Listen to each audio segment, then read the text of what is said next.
इस जन्म में ना सही अगले जन्म में रहूंगी, मैं तेरे साथ रहूंगी। ईश्वर से कहूंगी, मैं तुझ बिन ना रहूंगी, मैं तेरे साथ रहूंगी। उलझी राहें कविता संग्रह मेरे पास है, और ये पंक्तियां नीलम बावरा मन की हैं। मेरे साथ स्टूडियो में, साहित्य तक के स्टूडियो में नीलम जी मौजूद हैं। आपका बहुत बहुत स्वागत है। धन्यवाद सर। आज हम इसी उलझी राहें पुस्तक पे बात करेंगे। सबसे पहले मैं शुरुआत करूंगा कि ये नीलम के साथ जो बावरा मन आपने तखल्लुस लगा रखा है, ये जी बावरा मन क्या है? आपका मन इतना बावरा क्यों है?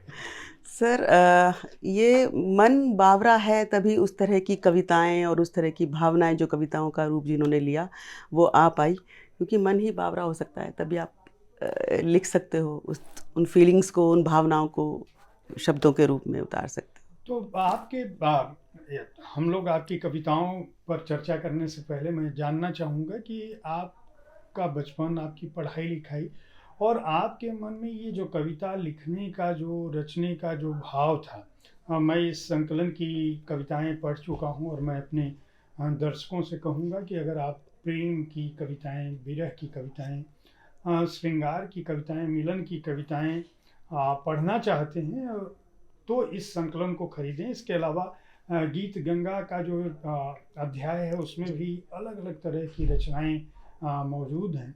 और नीलम जी की कविताओं का एक खास जो स्वरूप है वह यह है कि वो आज की पीढ़ी के दिल के करीब हो सकती हैं। इन कविताओं में वर्तमान का जो भाव है, आज की पीढ़ी जिस तरह से सोचती है, या फिल्मी गीत संगीत के प्रति जो लगाव रहा है नीलम जी का, उसकी ध्वनि भी इसमें कहीं ना कहीं इन कविताओं में आपको एक गीत का भाव दिखाई देगा।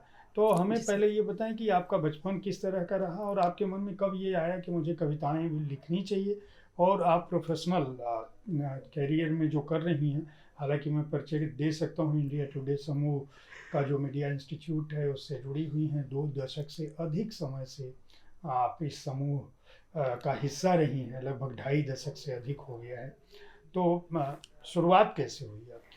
सर, देखिए बचपन तो मेरा बीता एक अभी जैसे बहुत सारे एफएम चैनल्स हैं जो आपको गाने सुनने को मिलते हैं। उस वक्त जब मेरा बचपन था तब एक विविध भारती हुआ करता था, दूरदर्शन का channel. A I R G. Sorry A I R FM हुआ करता था। तो उसको ही उसमें ही मैं पुराने गाने बहुत सुना करती थी। मेरे पापा सुनते थे, उन्हीं को पुराने गाने, जैसे आपकी फरमाइश एक प्रोग्राम आता था, छाया गीत आता था। तो मुझे वो पुराने गाने बहुत पसंद थे, उनको मैं सुनते-सुनते सोती भी थी। मतलब सुनते हुए ही और सो जाती थी। और पढ़ाई भी करती थी या कुछ होमवर्क करती थी अपने स्कूल का, तो मैं वो गाने चला के करती थी। तो और कर लेती थी, लेकिन अच्छा होमवर्क है, मेरे को डाँट नहीं पड़ी कभी टीचर से। तो इस तरह से मेरा बचपन बीता वो गाने सुनते-सुनते। तो मेरे दिल के बहुत करीब ये जो पुरानी फ़िल्मों के गाने हैं, ब्लैक एंड व्हाइट मूवीज़ के, मुझे बहुत भाते थे। वो आपकी कविताओं में भी दिखता है, वो स्वर जो है, जो आपकी कविताएं हैं, वो फिल्मी गीतों सरीखी हैं। जी, यानी उनमें कोई शब्द से ज़्यादा मैं कहूँगा, या विधा से ज़्यादा भावनाएं जी, प्रभावी जी, हैं। जी, बिल्कुल। चाहे वह प्रेम का स्वर हो या विरह का स्वर हो। लेकिन आपकी जो कविताएं मैं पढ़ रहा हूँ इस संकलन में, पहली कविता आपने कब लिखी होगी, ये आपको याद है? और वो कौन सी कविता थी? क्या उसे दर्शकों को हमारे सुना पाएंगी आप? सर, पहले तो मैंने क्षणिकाएँ लिखनी शुरू की थी, मैंने सुनाया सबको, अच्छा लगा। फिर धीरे-धीरे करके जैसे मैंने क्षणिकाएँ लिखी, 4 लाइन हुई, 2 लाइन हुई, 4 लाइन हुई, 6 लाइन हुई, ऐसे बढ़ती गई, तो वो कविताओं का रूप उन्होंने अपने आप ले लिया।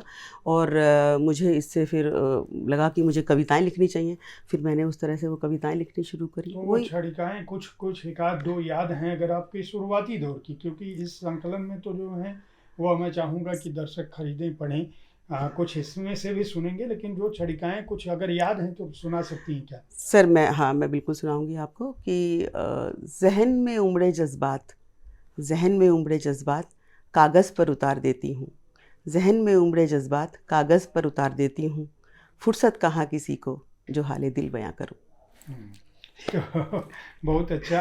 तो आप मैं एक तरह से कह सकता हूँ कि जो फ़िल्मी गीत थे, उन्होंने नीलम बावरा मन जी, अ, उसका जन्म हुआ को उनसे। प्रेरित किया जी, कि गीत लिखें आप। जी। मैं पूछूं अगर आपसे कि कौन सा वह गीतकार या गायक फिल्मी दुनिया का है जो आपके दिल के बहुत करीब है, और अ, जिस गीतकार के लेखन का प्रभाव आपके अपने लेखन पर पड़ा हो, क्या ऐसा कोई है? सर मुझे जो गायक हैं वो तो गायिका, एक्चुअली गायिका जो है वो मुझे आशा भोसले बहुत पसंद है, लता जी भी पसंद है, लेकिन आशा भोसले, गीता दत्त, ये सब मुझे बहुत पसंद हैं। और गुलजार साहब की शायरी मुझे बहुत पसंद है। तो इस तरह फिर बाकी वो अपने से जैसे जैसे होता रहा मैं लिखती रही, ऐसा मैंने कभी सोचा नहीं था कि मैं लिखूंगी।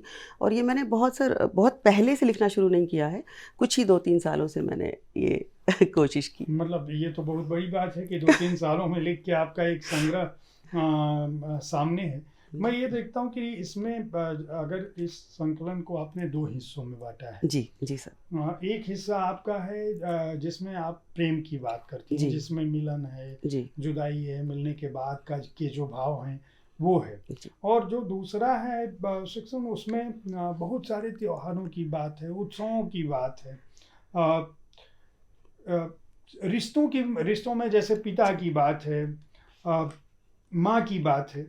तो ये 2 धरातल हैं, जी मतलब बिल्कुल। आपकी कविताओं में एक जो स्त्री रच रही होती है या वो प्रेम में होती है, तो वो जिस तरह के भावों से गुजरती है, और दूसरा उसके जीवन में जिस तरह के उत्सव आते हैं, त्योहार जी आते हैं, या जिन लोगों का योगदान होता है। जी सर। ठीक है, जिन परंपराओं से वो गुजरती है, जिन संस्कृतियों से गुजरती है, उन पर कविताएं हैं। जी सर। क्या वजह है कि आपकी कविताओं में प्रेम का जो स्वर है वह मिलन और विरह के बीच कहीं न कहीं एक कशिश सी दिखती है, जो आपके तखल्लुस में भी है कि बावरा मन से आप चलिए इसी पर हम आते हैं। बावरा मन से आप क्या कहना चाहती हैं? सर मैं कहना चाहती हूँ कि मन जो है आप उसको किसी नियंत्रण में नहीं रख सकते हो, कि आप किसी चीज़ उसको ऐसे नियंत्रित नहीं कर सकते हो। तो मन जो होता है, जैसे एक एक एक पागल जो आदमी होता है, जो बावरा जिसको बोला जाता है इसको शब्द में, तो उसको वो कुछ भी करता है ना? तो वो थोड़ा-सा मैंने इस पे ये नाम मुझे इसलिए अच्छा लगा कि मुझे रखना चाहिए कि मन तो बावरा है, हाँ, लेकिन तो वो आपकी कुछ भी सोच सकता है। नहीं, कुछ सोच सकता है ये तो ठीक है, लेकिन जो आपकी कविताएँ हैं वो हमेशा बंधन की तरफ उन्मुख हो रही हैं।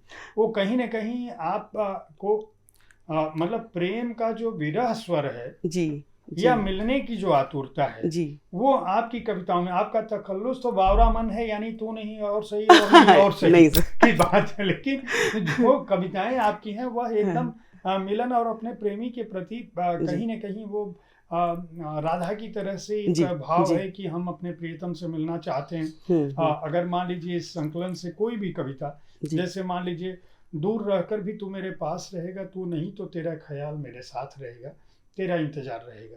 यानी इस संकलन से मैं जिस भी, जो मैंने पहले जिस शुरुआत की थी, उसमें भी, उस कविता में भी एक उम्मीद है, एक मिलने की आशा है।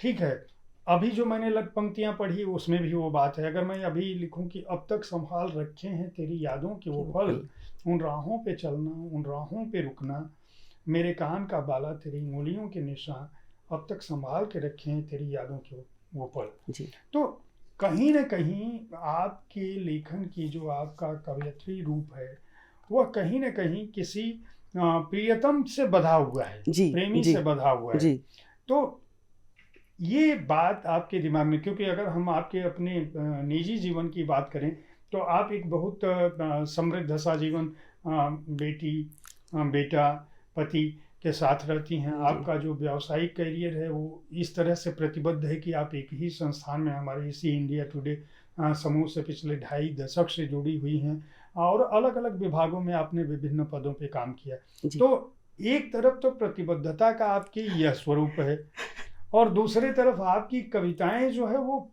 उन्मुख हैं। आपका तखल्लुस बावरा मन ज़रूर है, लेकिन आप कहीं न कहीं अपने प्रेमी से बँधी हैं। हाँ, वो प्रेम के लिए बावरा है ना सर। ये बावरा जो मन है वो प्रेम के लिए बावरा है। चलिए, तो तो मैं चाहूँगा कि ये उलझी राहों को, जब आप ये इस संकलन को एकाग्र कर रही थी, और इसमें जो 2 तरह के भाव जी, हैं, स्त्री के जीवन में प्रेम से इतर, पहले हिस्से पर हम लोग बात कर चुके हैं कि इस संकलन में जो कविताएँ शामिल हैं, उनमें प्रेम, मिलन, विरह और उन प्रेम की यादों का एक तड़प का एक अलग स्वर है। आप पढ़ेंगे तो आपको आनंद आएगा। और बार बार आजकल सोशल मीडिया पे, फेसबुक पे, इंस्टाग्राम पे, और जो जी जिन के बच्चे हैं उनको भी बहुत सारी इस तरह की सूक्तियों की, कोट की ज़रूरत पड़ती है प्रेमी इसीलिए सर शायद प्रेमिका हो को। सकता है मेरा तो यही कारण रहा हो, यह ताकि सब बच्चों को पसंद आए, सब यह यंग संकलन जनरेशन को जो है पसंद आए। यंग जनरेशन को बहुत उनके जी उसके जी काम संकलन है। आप खरीदेंगे तो आपको अपने प्रेमी को या प्रेमिका को भेजने के लिए बहुत सारा वाक्य ऐसा मिलेगा कि वो जो जिसको आप चाहते हो वो शायद हो सकता है कि आप पर फिदा हो जाए या आपसे मिल जाए। आपकी जैसी भी भावनाएं होंगी आपके काम की हैं। नीलम जी, आपकी उलझी राहें का जो पहला हिस्सा है प्रेम का, उस पर हम बात कर चुके हैं, लेकिन इसका जो दूसरा हिस्सा है जिसमें आपने नए साल पे, दिवाली पे, माता पिता, ऐसे कोमल रिश्तों पे भी बात की है। यानी एक स्त्री के जीवन में प्रेम के अलावा जो उत्सव हैं, जो परंपरा है, जो त्योहार है, या जो दूसरे रिश्ते हैं महत्वपूर्ण, उन पर भी कविताएं लिखी हैं। जी सर। तो ये जो दो स्वर है आपके लेखन में, उसकी क्या वजह थी? और नए साल पर कई कविताएं हैं। इसी तरह से पिता पर, होली मिलन पे, होली के रंगों त्योहारों पे, रक्षाबंधन पे, दिवाली पे, नव वर्ष पे, यहाँ तक कि कृष्ण पे भी बहुत सारे हैं। अर्जुन पे भी आपने कुछ लिखा है, माँ भवानी और दुर्गा पे भी लिखा है, भारतीय संस्कृति पे भी लिखा है। तो ये अलग अलग समय पर, अलग अलग अवसरों पर कविताएं रचते समय आपके मन में क्या होता है? और क्या ये किसी भी समय विशेष पर लिखी हैं, या भावनाएं जब भी आ जाती हैं आप उन कविताओं को रच लेती हैं? सर, जैसा कि मैंने अपने परिचय में पीछे इंट्रोडक्शन में लिखा हुआ है कि मैं भारतीय संस्कृति से की जड़ों से बहुत जुड़ी हुई हूँ। और मैं बचपन में भी अपनी माँ के साथ जो त्योहार होते थे, वो सब में जो भी काम होते हैं मैं कराती थी उनके साथ। पूजा पाठ का मैं करती हूँ और मुझे बहुत अच्छा लगता है। और तो ये सब चीज़ें इसीलिए उसमें आईं। और जैसे भी कोई त्योहार हुआ, मतलब ऐसा नहीं कि कभी भी मैंने बैठ के लिखा। जैसे कोई त्योहार आया, दिवाली आई, नया साल हुआ, या कुछ कोई भी होली आई, तो मेरा मन होता था कि मुझे कुछ लिखना चाहिए। ऐसे मन में भाव आने लगते थे, तो मैं उसको कविता का रूप देने की कोशिश मैंने करी इस किताब के अंदर। तो वो ऐसा नहीं है कि कभी स्पेशली उसको लिखने, खास तौर पे लिखने बैठे हो, बट जब भी त्योहार आए तो मेरा मन होता था कि मैं कुछ लिखूं। जैसे एक कविता इसमें आपको मिलेगी, जो कविता ना होती।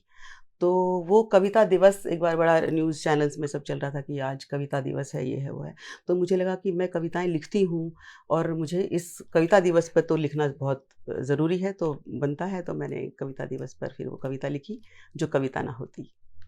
मैं चाहूँगा कि आप उसको सुना दें। ओके जी सर। जो कविता ना होती, ख्यालों का तूफान, मन की भावनाएं कैसे उजागर होती जो कविता ना होती। प्रेमिका का रूप, श्रृंगार की कल्पनाएं कैसे उड़ान भरती जो कविता ना होती। प्रेम की उमंग, विरह की पीड़ा, प्रेम की उमंग, विरह की पीड़ा कैसे बखान होती जो कविता ना होती। वीरों में साहस, उत्साह की शक्ति, वीरों में साहस, उत्साह की शक्ति कैसे समाहित होती जो कविता ना होती। भावनाओं के फूलों से, भावनाओं के फूलों से शब्दों की माला मैं कैसे पिरोती जो कविता ना होती, जो कविता ना होती। क्या बात है, बहुत सुंदर। आप लोग समझ गए होंगे कि आपके लिए कितने काम का यह संकलन है। इन दिनों आप क्या कर रही हैं? सर अभी मैं लेखन की बात कर रहा जी हूँ, मतलब आपके जॉब संबंधित कोई जी बात सर, नहीं है। जी सर। मैं लेखन के क्षेत्र में आप क्या सोच रही हैं? सर मैं अभी अपनी दूसरी किताब लिख रही हूँ, और बहुत मेरी कोशिश है कि बहुत जल्दी मैं अपने पाठकों तक अपनी दूसरी किताब भी लेकर आऊँ। तो अभी उसी पे मैं काम कर रही हूँ सर। चलिए, बहुत सारी शुभकामनाएं। मैं जी युवा पीढ़ी से ये आग्रह करूंगा कि उलझी राहें इसका नाम जरूर है, लेकिन इस संकलन में ढेर सारी सकारात्मकता है। यह संबंधों को नए सिरे से जोड़ने, आपके सपनों, प्रेम को उड़ान भरने में मदद करेगा इसकी कविताएं। इसके अलावा अगर आप किसी दिन, अवसर विशेष पर कुछ लिखना चाहते हैं तो उसमें भी मदद करेगा। प्रेम के बहुत सारे रंग इस संकलन में मौजूद हैं। जो कविताएं हैं, मैं अगर केवल शीर्षक की बात करूं तो 13वीं मंजिल का प्यार, जो लोग सर ये मेरी बहुत पसंदीदा कविता है। तो 13वीं मंजिल का प्यार आप समझ सकते हैं, जो लोग बड़े शहरों में, महानगरों में रह रहे होंगे। आ तेरे रंग में रंग जाऊं, ये कैसा रिश्ता है, मैं तेरी दुल्हन बनूंगी, तेरा इंतज़ार रहेगा, ये नैना बरस रहे हैं, अच्छा लगता है, ये जो जी चाहता है, मैं तेरे साथ रहूंगी, तेरी याद हमें सताती है, अब तक संभाल रखे हैं, तुम्हें कैसे भुलाऊं मैं। एक सवाल उठता है रह कर, कौन कहता है कि गया साल, बस यही एक सवाल। मतलब वो दिन कभी तो आएगा, तेरा मेरा प्यार रहेगा। ये प्रेम के जितने भी रंग हो सकते हैं, सुकून के, तलाश के, मिलन के, पीड़ा के, विरह के, इंतजार के, आपकी हर भावना को इस संकलन में किसी न किसी कविता से जरूर स्वर मिल सकता है। इसलिए उलझी राहें को खरीदें। सर्वभाषा प्रकाशन ने इसको प्रकाशित किया है।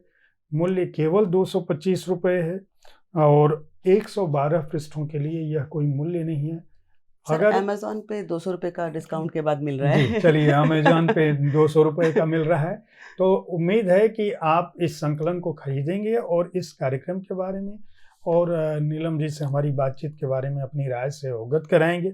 हम कोशिश करेंगे कि साहित्य तक पर नीलम जी से कुछ कविताएं रिकॉर्ड करके आपको समय समय पर देते रहें। देखते रहें साहित्य तक। धन्यवाद।